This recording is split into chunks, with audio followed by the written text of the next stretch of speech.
முக்கிய செய்தி. குஜராத் தீ விபத்து தொடர்பாக அம்மாநில உயர்நீதிமன்றம் தானாக முன்வந்து வழக்கு பதிவு செய்திருக்கிறது. குஜராத் மாநிலம் ராஜ்கோட்டில் விளையாட்டு வளாகத்தில் ஏற்பட்ட தீ விபத்தில் 9 குழந்தைகள் உட்பட 33 பேர் பரிதாபமாக உயிரிழந்தனர். இந்த வழக்கை அம்மாநில உயர்நீதிமன்றம் தானாக முன்வந்து வழக்கு பதிவு செய்திருக்கிறது. இது தொடர்பான மேலும் விவரங்களை தருவதற்காக எமது செய்தியாளர் வெங்கடேசன் இணைப்பில் இருக்கிறார். வெங்கடேசன், வணக்கம். இந்த வழக்கு தொடர்பான விசாரணை எப்பொழுது நடத்தப்படுகிறது? இது தொடர்பான மேலும் விவரங்களை பதிவு பண்ணுங்க.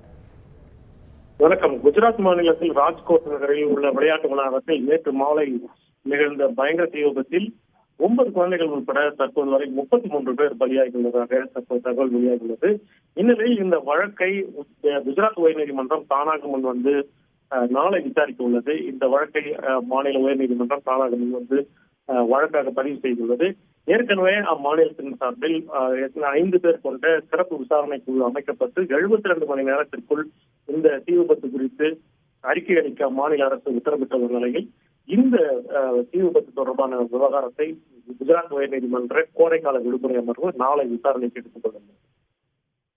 விரிவான தகவல்களுக்கு நன்றி வெங்கடேசன். செய்திகளை உடனுக்குடன் தெரிந்து கொள்ள உடனே சப்ஸ்கிரைப் பண்ணுங்க.